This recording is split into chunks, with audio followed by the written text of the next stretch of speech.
하나님 말씀 오바다스 1장입니다. 1절에서 끝절까지 말씀 교독합니다. 1절 말씀 제가 먼저 받들어 봉독드립니다. 오바다의 묵시라, 주 여호와께서 에돔에 대하여 이같이 말씀하시니라. 우리가 여호와께로 말미암아 소식을 들었나니 곧 사자가 열국중에 보내심을 받고 이르기를 너희는 일어날지어다. 우리가 일어나서 그로 더불어 싸우자 하는 것이니라. 오바다스 1장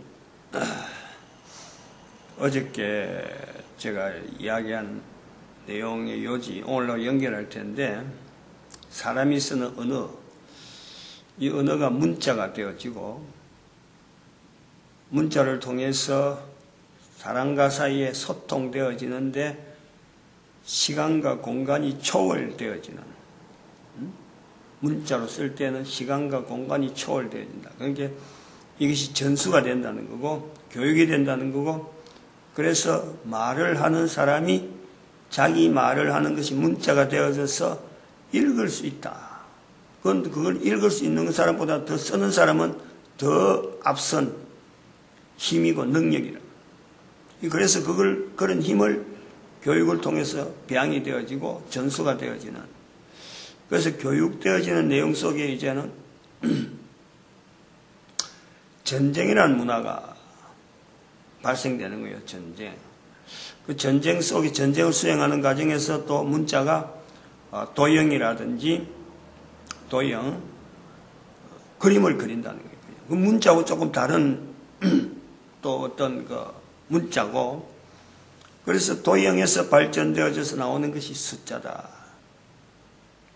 숫자가 나오는데, 숫자가 나오면서 이제는 활기를 치게 되는 것이, 숫자는 문자하고 좀 다른,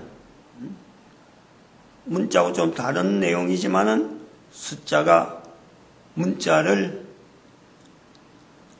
교육되어지고 또 이게 전수되어지고 소통되어지는데 하나의 큰 어떤 변환점이 되어지고, 문자가 미처 감당하지 못하는 문자의 약한 부분을 보강을 하는 듯 하다가 숫자가 문자를 추월합니다.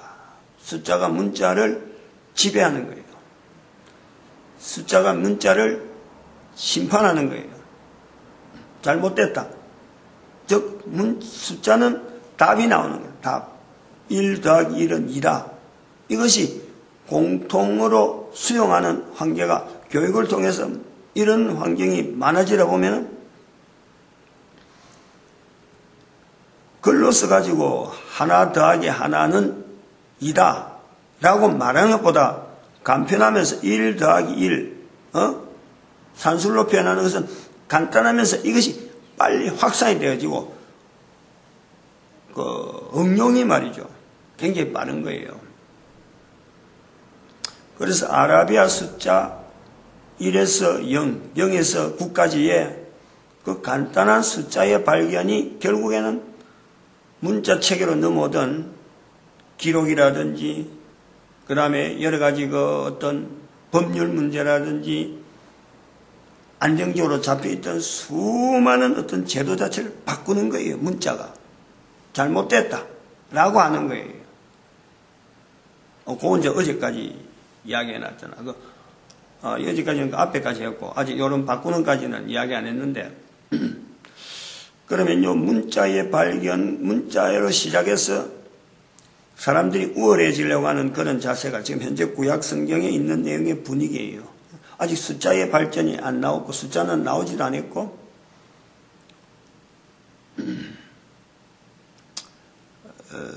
그래서 여기 지금 오늘 오바다 같은 이런 성경에서도 바로 중심의 교만이 너를 속였도다 하는 이 부분을 당시에서 오바다 시대에 이런 표현을 한다면 바로 이 문자를 쓰는 사람들의 활동을 중심의 교만이 자기들이 해석해갖고 자기들이 요렇게 하고 막 판단하면 그냥 가면 맞는 거예요. 그러니까 글을 읽는 사람이, 글을 쓰는 사람이 요런 내용을 가지고 써놔버리면은 이게 다른 사람한테 영향을 간다. 이걸 알고 글을 남기고 또 이걸 읽고는 읽는 사람이 글을 써 있으니까 이게 얼마나 귀한 내용인데 글로서 남겨졌으니까 그것 자체만 해도 귀하다는 거예요. 그 자체만 해도 권력이고 그 자체만 능력이란 말이에요. 글로 썼다 하는 내용 자체가. 그래서 글로서 문자로 남겨있는 시대에 문자를 활용하던 사람들이 이게 교만한 자세로 되어지면은 어마어마하게 사람을 비틀어 버린 거예요. 그 행동이나 여러 가지 그 상황을 뒤틀리게 만든다 말이에요. 기존에 가지고 있는 질서나 이런 것을 얼마든지 조정한다 이 말이죠. 문자를 가지고.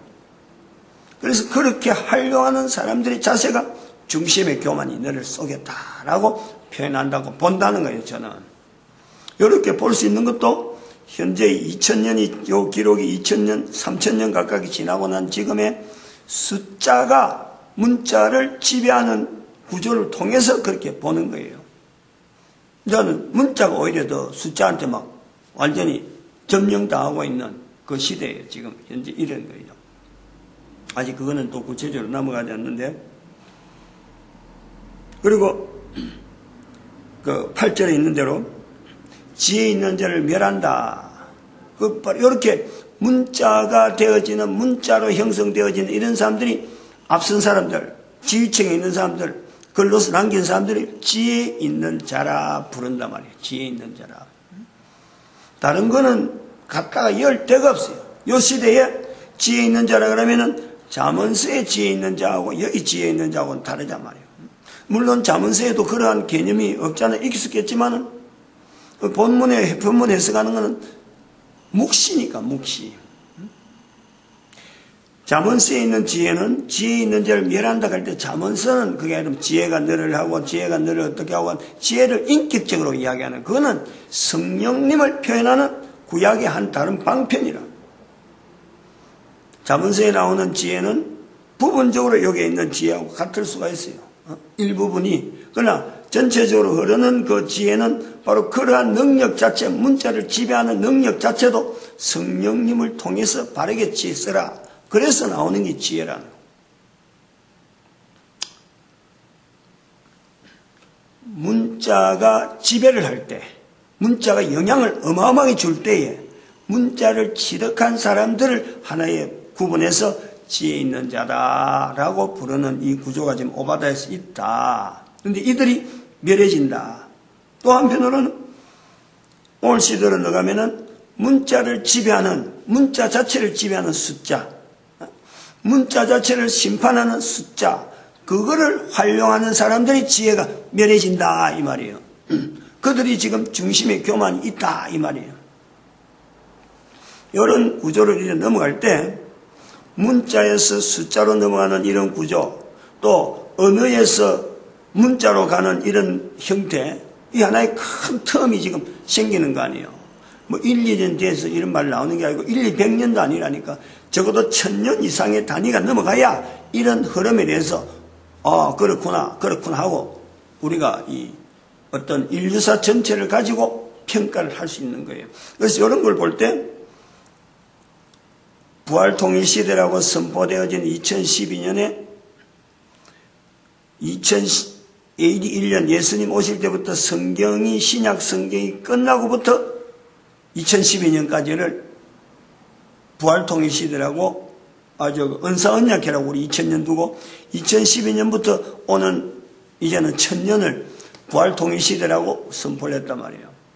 그럼 여기에 구분할 때 그 다음에 성경이 끝나는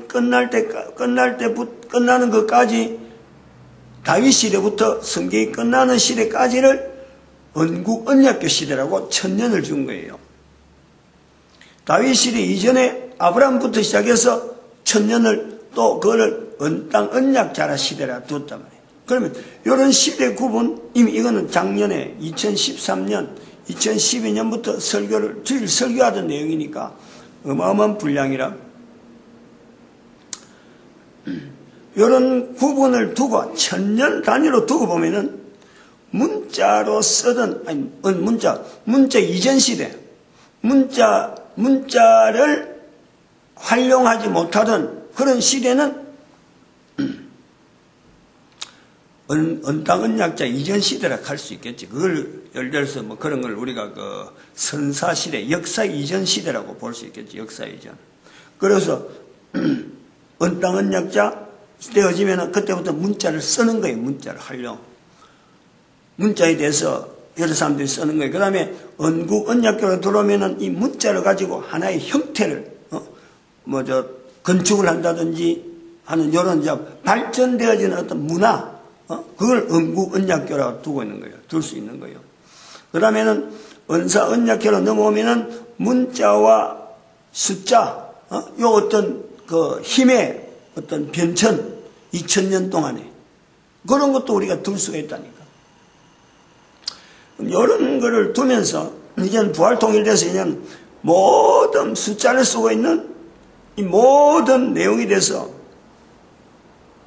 정리하는 것이 바로 인터넷이래요. 그리고 숫자로 정리하지, 그 다음에 공산이라고 하는 개념으로 나아가야 되고, 인터넷이라는 걸 통해서 숫자가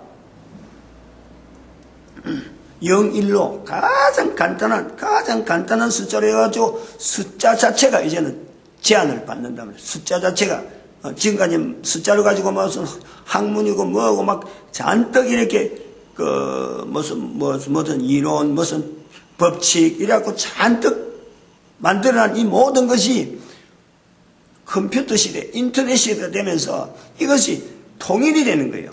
0, 1 가지고 단순한 숫자 0, 1이 가지고 숫자도 아니고 문자도 아닌 컴퓨터 시대가 그런 거예요. 이걸 가지고 전체를 통합해 버린 거예요. 통합이란 말은 이거는 어떤 사람들은 잘 모를 수가 있어요. 이게 어떤 의미인지. 소위 말하는 프로그램이라는 걸 가지고 지금까지 어떤 이론이고 어떤 법칙이고 숫자로 가지고 체계해놨던 모든 체계가 프로그램에 의해서 공부를 안 해도 프로그램만 가지고 있으면은 꼬마 전에는 계산을 하고 답을 해야 될 그런 내용들이 이제는 그런 필요가 없는 거예요. 무슨 법칙, 그래서 수학적으로 막 풀고 산술적으로 풀던 이런 모든 것이 이제는 그것 자체가 필요 없다는 거예요. 그런 시대가 왔다는 거예요. 왜 이런 시대가 왔느냐? 이런 시대가 온 것에 대한 내용이 우리가 오늘 15절에 있는 말씀에 만국의 벌할 날이 가까웠다 하는 거하고 연결하는 거예요. 만국의 벌할 날. 요거를 우리가 이야기를 조금 정리하고 조금은 좀 중지하고 성경에 나오는 하나님께서 이스라엘 백성들을 통해서 우상을 우상성에서는 가장 싫어한다고 하는 개념을 우리가 잘 알고 있는데 바로 이 숫자가 우상화된 시대가 지금 있다. 현재적으로. 그러면서 성경에서 나오는 우상 섬기는 것을 싫어하신 하나님께서 우상 섬기는 것의 마지막 점에 대해서 바벨론 포로를 통해서 이스라엘 백성들이 우상 섬기는 것을 완전히 이제는 더 이상 하지 않는 그것을 우리가 성경을 통해서 분명히 보는 거예요.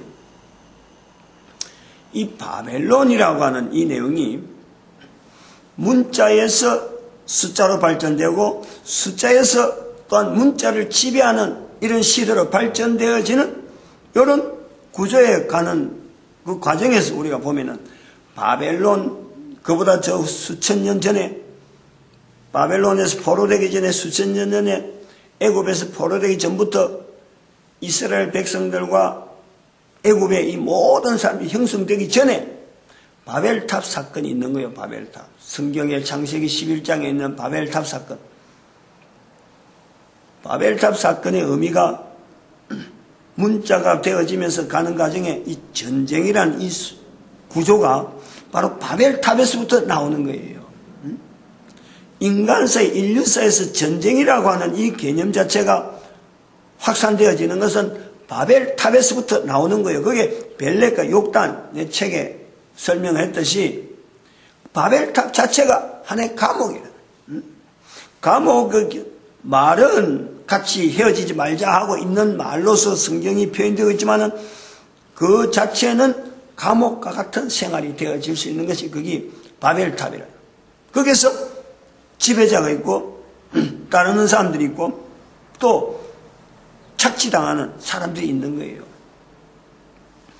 요 전쟁의 개념이 바벨탑에서 나오면서 문자화 되어져서 수천 년, 3,000년 정도 역사가 흐르다가 애굽에서 포로되어지고 애굽에서 나아지면서 이제는 우상숭이 말한 나 외에 다른 신을 내게 두지 말라라는 말씀 자체가 애굽에서 나온 이스라엘 백성들의 제일 첫 번째 하나님에게 요구받는 자세란 말이에요. 근데 그것이 아무래도 안 되는데 바벨론에 포로가고 나니까 거기서부터 고쳐지는 거예요. 이스라엘 백성들이 그게 고쳐졌다. 그게 고쳐지니까 예수님께서 오신 거예요. 오신 예수님은 이스라엘 백성들을 모델로 해서 모든 인간들을 하여금 바로 우상 숭배하지 말라, 나 외에 다른 신을 두지 말라 하는 것을 요구하고 있다니까요. 요구를 모든 사람들에게 직접 이스라엘 백성들을 통해서 하나님으로 오신 예수님이지만은 하나님으로 오신 인간으로 오신 하나님이신데 그 인간으로 오신 하나님을 수용할 수 있는 문화가 바로 이스라엘 문화라는.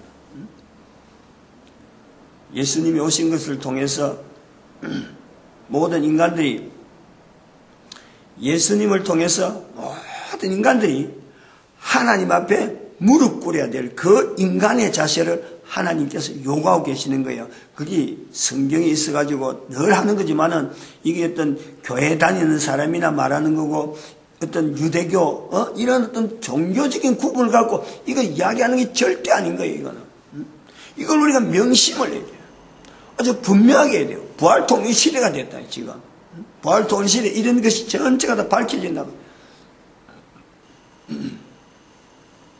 바벨론이란 자체가 바벨탑에서부터 나오는 것은 문자로 되어지는 과정에서 언어에서 문자로 되어지는 과정이 바벨론이라 그러면은 바벨탑이라 그러면은 문자에서 숫자로 가는 발전되어지는 정에는요 바로 이게 바벨론이라는 게 바벨론. 이 바벨론 문화가 헬라 문화를 이제는 접목이 되는 거예요. 역사적으로 헬라 문화는 문자 중에 문자에서 발달되어지는 이 도형을 어마어마하게 발달되어 있는 게 도형.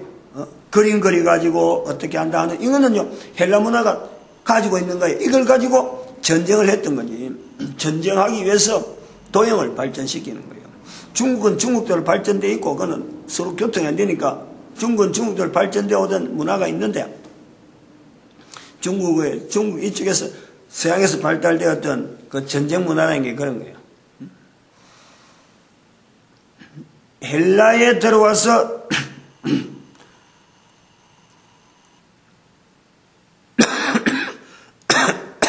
그리스라고는 헬라어는 아직까지 숫자가 없었어요. 그 도형만 그림으로 그려가지고 답을 내던 이런 사람들인데 AD 7세기에 사라센 제국에서 바벨론에서 자랐던 이 아라비아 숫자 이것이 페르시아에서 자라가지고 인도하고 접목이 되면서 숫자가 활성이 되어지는 이 산술적인 개념이 산술의 개념 숫자로 가지고 계산으로 하던 이 내용은 인도가 발달하는 거예요. 숫자의 모형은 아라비아에서 바벨론에서 나왔는데 그게 에스겔 1장에 있는 바퀴 안에 바퀴 가는 그 구조가 그렇다니까. 저거 거기서 보는 거예요. 이거 바벨론이다라고 보는 거예요. 근데 이것이 인도로 넘어가가지고 산술적인 계산하는 이 식으로 이 숫자가 활용이 되어지는 거예요. 이 활용이 되어지면서 다시 페르시아하고 인도하고 교류하던 이 내용이 사라센 제국 AD 7세기경에 저 스페인까지 공경하는 그 어떤 문화적인 교류가 헬라 문화를 가지고 있던 이 도형 문화만 가지고 있던 이 그리스에서 이것이 접목이 되면서 로마 제국하고 속에서 이게 접목이 되면서 숫자로 해난 역사가 우리 지금 현재 우리가 누리고 있는 이 교육 제도를 통해서 활용이 되어진단 말이에요. 그래서 이 바벨탑, 바벨론, 그리고 헬라 제국, 로마 제국 넘어오는 이 인류 전체가 받아들인 이런, 그리고 나중에 유대인들을 통해서 금융이라는 게 나오는 거예요. 1096년 사건에 십자군 전쟁 사건 때문에 유대인들이 막 흩어지고 길드 제도가, 유대인들 사이에서 길드 제도가 나오면서 숫자 제도가, 숫자란 이 활용이 금융으로 확산이 되어지는 거예요. 그런데 1765년 산업혁명 때문에